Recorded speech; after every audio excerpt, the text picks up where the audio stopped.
Early Republic unit test. Make sure your name, date, and period is on the test. Make sure you do not answer on your copy the ones that are marked out. The recording has 4 answer choices, but your copy only has 3. Do not answer from the recording. Number 1. During which period did American leaders face these problems? A. The French and Indian War. B. The presidency of George Washington. C. The War of 1812. Or D. The presidency of Abraham Lincoln. Number 2. What problem faced President George Washington during the Whiskey Rebellion of 1791 through 1794? A. How to collect an unpopular federal tax from unwilling farmers. B. How to prevent Western farmers from drinking too much whiskey. C. How to avoid paying unpopular duties to England for foreign whiskey. D. How to encourage Western farmers to send their whiskey to Eastern cities. Number 3. Which of the following best describes the process of judicial review? A. Congress can make laws affecting federal court powers. B. The Supreme Court can overrule laws it believes are unconstitutional. C. 2/3 of Congress can override a president's veto. Or D. A majority of each house is needed to pass federal legislation. There will be a CIC meeting in the teacher's dining room at 7:40. Number 4. Which of the following was intended to solve these problems? A. Alexander Hamilton's financial plan. B. Judiciary Act of 1789. C. Bill of Rights. Or D. President George Washington's expansion of the Army. Number 5. Northerners in favor of higher tariffs in the early 1800s argued that tariffs A. permitted access to less expensive foreign goods. B. Raised revenue and protected American manufacturers. C. Redistributed wealth among different social classes. Or D. Encouraged the export of American cotton and other crops. Number 6. As Secretary of Treasury, Alexander Hamilton proposed a far-reaching plan to create a stable economic system for the United States. However, one unintended result of Hamilton's plan was the realization of one of President Washington's worst fears. What was the unintended result? A. The creation of American political parties. B. The westward expansion of slavery. C. The formation of the cabinet system. Or D. The introduction of federal income tax. Number 7. Which statement best characterizes United States foreign policy from President George Washington to President James Monroe? A. The United States sought to form military alliances with major European powers. B. The United States attempted to establish its own colonial empire in Latin America. C. The United States generally followed a policy of neutrality towards European nations. Or D. The United States provided international leadership by acting as the world's policeman. Number 8. In the decision of Mayberry v. Madison, the U.S. Supreme Court A. Defined interstate commerce. B. Abolished the slave trade. C. Placed limits on free speech. D. Established the court's power of judicial review. Number 9.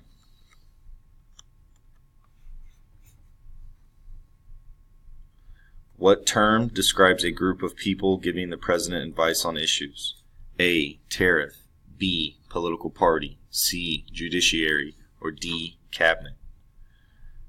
One important effect of the War of 1812 was that the United States A. opposed the French imperialism by Napoleon Bonaparte.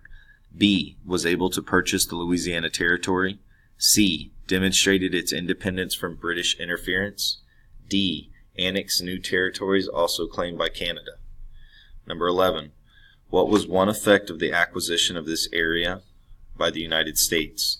A. Its annexation led to a conflict with both France and Great Britain. B. It led to violence over the issue of the westward extension of slavery. C. It doubled the area of the U.S. and gave it control of the Mississippi River. D. It caused border dispute with Mexico, leading the U.S.-Mexican War.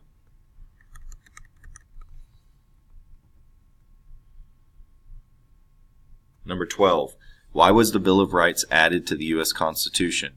A. To ensure that slavery would be banned throughout the nation.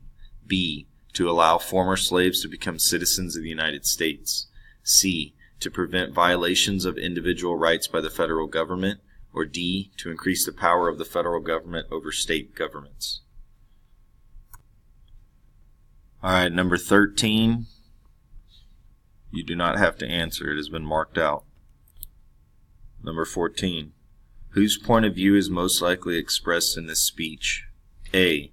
A patriot in the Continental Congress before the outbreak of the American Revolution. B. A war hawk in the Senate before the War of 1812. C. A supporter of Manifest Destiny in the Senate before the U.S.-Mexican War. D. An abolitionist in the House of Representatives during the Civil War. Number 15. Which U.S. president displayed these leadership qualities? A. George Washington. B. Thomas Jefferson. C. John Quincy Adams. D. Andrew Jackson. You do not have to answer 16. Number 17. Which American president warned European powers not to establish new colonies in the Western Hemisphere? A. George Washington. B. Thomas Jefferson. C. Andrew Jackson. Or D. James Monroe. 18 has been crossed out. Number 19. Alexander Hamilton's economic plan was designed to A. Help build the national economy. B. Encourage British imports. C. Prevent congressional control of interstate commerce. D. Strengthen the power of state governments. Number 20 has been marked out. Number 21. The excerpt above was a cornerstone of United States foreign policy, first announced by President A. George Washington, B. Thomas Jefferson, C. Andrew Jackson, or D. James Monroe. Number 22. A group of people who share the same belief or viewpoints on government is defined as A. Cabinet, B. Patriot, C. Political party, or D. Candidate. Number 23 has been marked out. Number 24. President George Washington opposed the formation of political parties because he believed they would A. Extend voting rights to people without property. B. Put men in office willing to accept bribes for favors. C. Involve Americans in foreign entanglements. D. Create jealousies and conflicts that would divide Americans. Number 25. How did President George Washington's farewell address influence the foreign policy of the United States? A. It signaled that American presidents should reduce the importation of European goods. B. It cautioned American presidents to halt the colonization of the Western Hemisphere by European powers. C. It advised later American presidents to follow a policy of neutrality in dealing with European nations. D. It suggested that American leaders place restrictions on the number of immigrants entering the United States. Number 26. The Alien and Sedition Acts took place during the presidency of A. James Madison, B. Thomas Jefferson, C. John Adams, D. George Washington. Number 27. Which of the following was a defining characteristics of the era of good feelings? A. The United States ceded territory to Great Britain in an attempt to avoid war. B. There was a renewed sense of nationalism. C. Evangelical revivalists challenged religious traditionalists. D. Many states called for a restructuring of the federal government. Number 28. Which of the following best completes the diagram above? A. Boston Tea Party. B. War of 1812. C. American Revolution. D. Civil War. Number 29. Which precedent was established by the Supreme Court ruling in Mayberry v. Madison? A. The federal government has the power to regulate trade among the states. B. State governments lack the authority to regulate federal bureaus. C. Federal courts determine the constitutionality of law. D. State courts lack the authority to hear cases challenging federal law. Number 30. What was one consequence of the type of taxes shown in the diagram. A. British manufacturers sold more goods in America. B. American Indians preferred to purchase British goods. C. Southern plantation owners sold more raw cotton in Britain than the United States. D. Northern factory owners received some protection from British competition.